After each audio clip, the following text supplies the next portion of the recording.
Welcome back to another episode of Boom or Bust, your home for NFL Draft Talk. I'm your host, Terry, and today I'm doing a round two revelation for Dalton Schultz and Troy Fumagalli. So, as I've mentioned before, I'm underway with round two of evaluations in my process. Finished up the offense, and as you go through the second time, just to solidify your opinions, sometimes small things change, not always a 180, but some different opinions change, especially as I add new guys to the mix that I didn't get to see the first time around. And so I have a couple revelations. So today I want to focus on these two. Starting off with Dalton Schultz. So Dalton Schultz, I actually didn't have him in the first round. He didn't have tape up, but now that he's got tape up, I was able to evaluate him.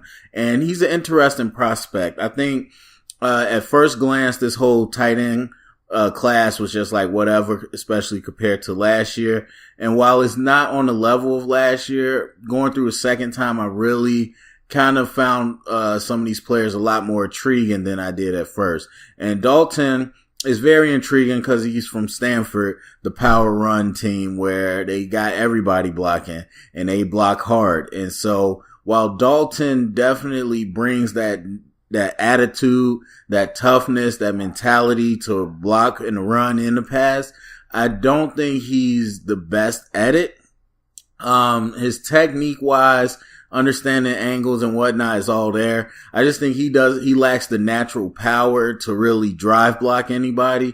But when he's comboing with another tight end or comboing with a tackle, I think he's efficient. I think seal blocks he's really good at. So sealing off the edge in a play, I think he can do that, by himself, but I don't see him as much of a drive blocker. And on the second level against linebackers, I think he's good. Again, he can seal them off, get in the way for a running back. But on the third level, he showed a little lack of range. Corners were able to juke him out and, miss his block. So, he isn't super high level, but he does come with the experience, that most tight ends don't have as far as the blocking game.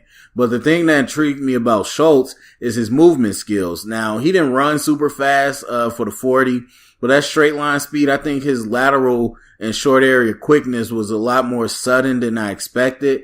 While he didn't, go out in the pass game a whole lot, when he did, I thought he showed some good cuts for his size. I mean, he's got that, tight end size, and his feet were sudden, and I think it was a little raw, a little too much choppy into his breaks, but I still think when he made his cuts, they were a lot more sharp than I expected. And so with those movement skills and that ability to kind of move your lower body before your upper body moves, which is the staple of a great route runner, I think you could probably mold him into somebody that can take on a bigger role in the passing game.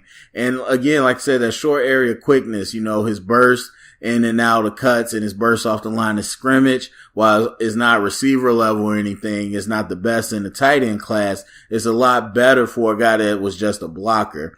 And so I think, we didn't get to see how much he can do as far as catching in traffic and whatnot. We don't really know much about his ability to go up and get it. But as we know in this league where tight ends can be red zone threats, but they also can just be big body targets that can shield people off and move the chain. So, while he's not a wide body, I think, that ability to, run routes in that short area, is really going to help him. And then, of course, the added advantage of his experience blocking as a H-back, lead blocker, all that good stuff. I think he might become a little more valuable than people expect. And then Troy Fumagalli from Wisconsin is very, very similar. A power run team where he was mostly blocking tight end. So I originally really loved his blocking. I'm like, he's the best blocker, hands down. And I still think he's the best blocker.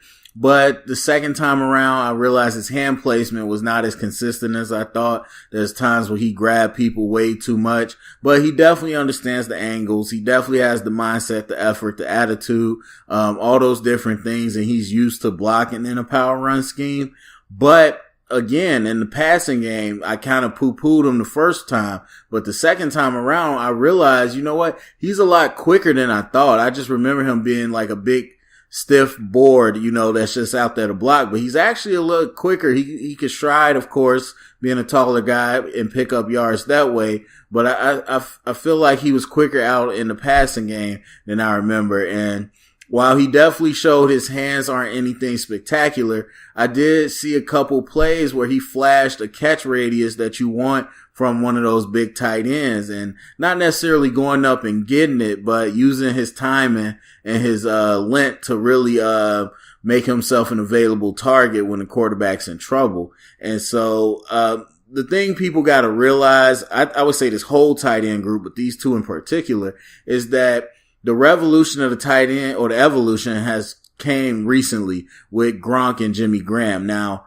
we haven't seen a guy like Jimmy Graham since Jimmy Graham, I would say, because he just kind of was pure slot, kind of like they did Mark Andrews at Oklahoma, but you haven't really seen that since he was with the Saints. Even when he went to Seattle, they changed his game up. So we haven't seen that, but Gronk has changed the game where it's a lot of play action. It's a lot of mismatch, red zone, split them out wide, a lot of deep over the middle, boxing out and making plays. Jason Witten kind of the same way, but Gronk really made it a go-to option. And people got to realize that most of these tight ends weren't this way in college.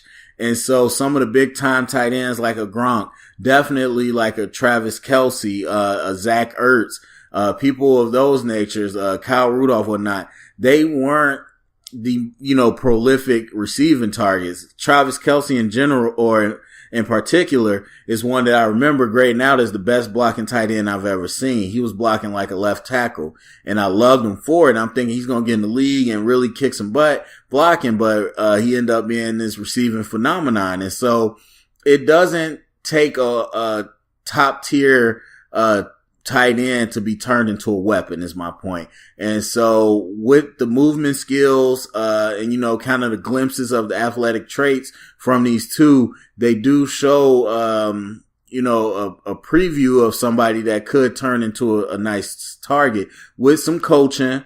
But the thing is, they bring that tough mentality with them. That's not something you got to build into them. And so that's something I'm very interested in.